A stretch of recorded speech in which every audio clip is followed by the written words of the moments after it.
Let's get right to Trey Yingst, live on the ground in Israel with the latest. Trey, what do you have? Yeah, hey guys, good morning. Right now you can hear the buzz of an Israeli drone overhead. Israeli forces are picking out their next targets along the Gaza Strip. They continue to hit different Hamas positions, and we are learning that overnight a deputy commander of the rocket launching unit from Hamas was killed in an Israeli airstrike overnight, a significant development as the leadership of Hamas continues to be targeted by the Israelis. We do know the death toll inside Gaza has now reached more than 4,600 people. That does include civilians and militants alike. This all comes as anticipation is growing around that expected ground offensive to be conducted by Israel into Gaza in the next hours or days. The destruction along the border is significant. And again, the rocket fire into the southern and central part of Israel continues. We brought to you last hour as those air raid sirens were sounding just to the southwest of Jerusalem.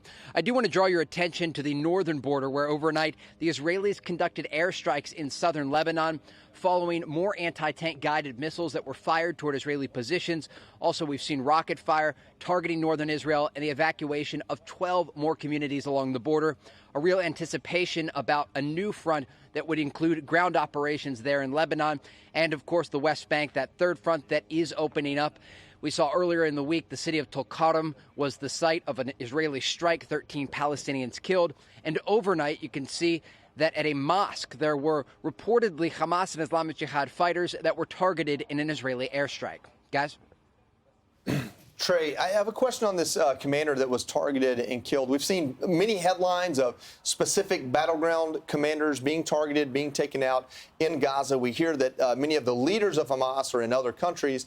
When we talk about the structure of Hamas, I know with the Taliban, taking out a commander meant something sometimes because the lower level leaders didn't have the military training, didn't have the larger scale plan. Is Hamas structured that way, or are they structured more like us, to where if you take out a commander, somebody takes their place, the battle keeps going? Yeah, exactly. The latter. We have talked with people inside Gaza before about the command structure of both Hamas and Islamic Jihad. And I remember having this conversation back in 2019 when the Israelis used a targeted assassination to take out Baha Abu Alata, an Islamic Jihad rocket commander. And I asked another commander in Gaza, what happens now? And he simply said, we'll just replace him. Yeah. And that's exactly what takes place. When one commander is taken out, they will just replace him with the deputy of that commander. So this is a continuing cycle, and part of the reason Israel wants to go in on the ground to take out the entire chain of command and destroy all of the Hamas and Islamic Jihad weapons. You know, Trey, you've said for a while that it's not a matter of if, it's a matter of when, as far as the invasion into Gaza. And that appears to be the case. So let's take that as a given that it's going to happen eventually. And Hezbollah has said, if you go into Gaza, we're getting involved. Is it then a foregone conclusion in your mind that this is going to be a two-front war no matter what? I mean, is there really any way that Israel avoids a northern front when it goes into Gaza? Look, that's what the Israelis are bracing for, and not just two fronts, but many fronts, understanding that proxies in Syria, in Yemen, in Iraq get involved, even direct fire from Iran. But what we should note is sort of this unconventional idea, and it's something we've been asking officials about, and we're not getting a lot of information. Obviously, this is very sensitive, what we're talking about. But we do assume, according to the people we've talked with, there will be a ground offensive into Gaza. There's nothing that indicates the Israelis couldn't do another major strike first, such as hitting Hezbollah in southern Lebanon before entering Gaza, or even striking Iran before entering Gaza. All of these options are on the table as the Israelis make a calculation about what the response will be. And when you think about the warfare tactics in all of this, they may want to take out those units that are going to respond immediately in a place like Lebanon, for example, first, before entering Gaza. Trey, what do you know about the humanitarian crisis unfolding in Gaza right now? The humanitarian situation in Gaza is catastrophic. Remember, there are more than 2 million civilians that live inside the Gaza Strip. There are many vulnerable elderly people, women and children that are in desperate need of medical aid and food. And that's part of the reason that you saw aid trucks entering the Gaza Strip yesterday, but it's not enough.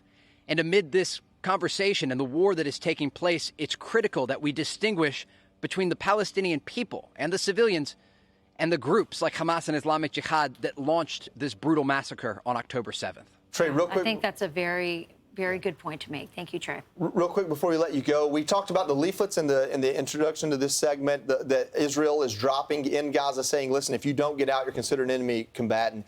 Is it feasible for peaceful civilians to get out before this ground invasion happens?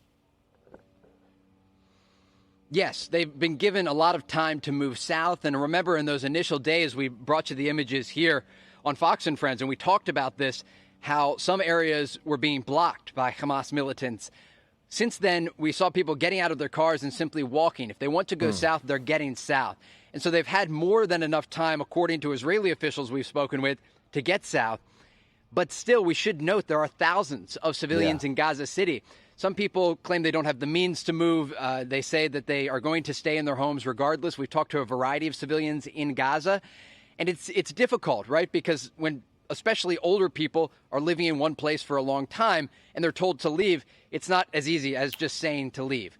And so that's part of what the Israelis are going to have to deal with when they are inside Gaza. When they do make entry, they're going to be immediately engaged by militants, by gunmen who are using roadside bombs and IEDs, but they're going to be fighting amid civilian areas. And the death toll among civilians will continue to rise. There will certainly be pressure on the Israeli government to keep the civilian count as low as possible. But we're looking at an incredibly complex story and war that's unfolding here with many innocent lives in the crossfire. Hey, Trey, real quick, staying on innocent lives. Yesterday, there was some optimism because of the news of 2 Americans released hostages. Any update, any new information on the hostage front? Yeah, we do have some new numbers. That number is ticking up. The Israelis say 210 to 212 people are currently being held hostage inside the Gaza Strip.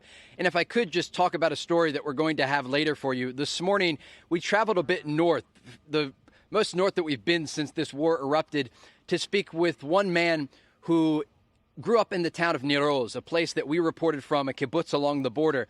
And his brother was killed on October 7th, and his father was taken hostage. And I asked about his father, and he said, my father was a peace activist. He's a man of peace.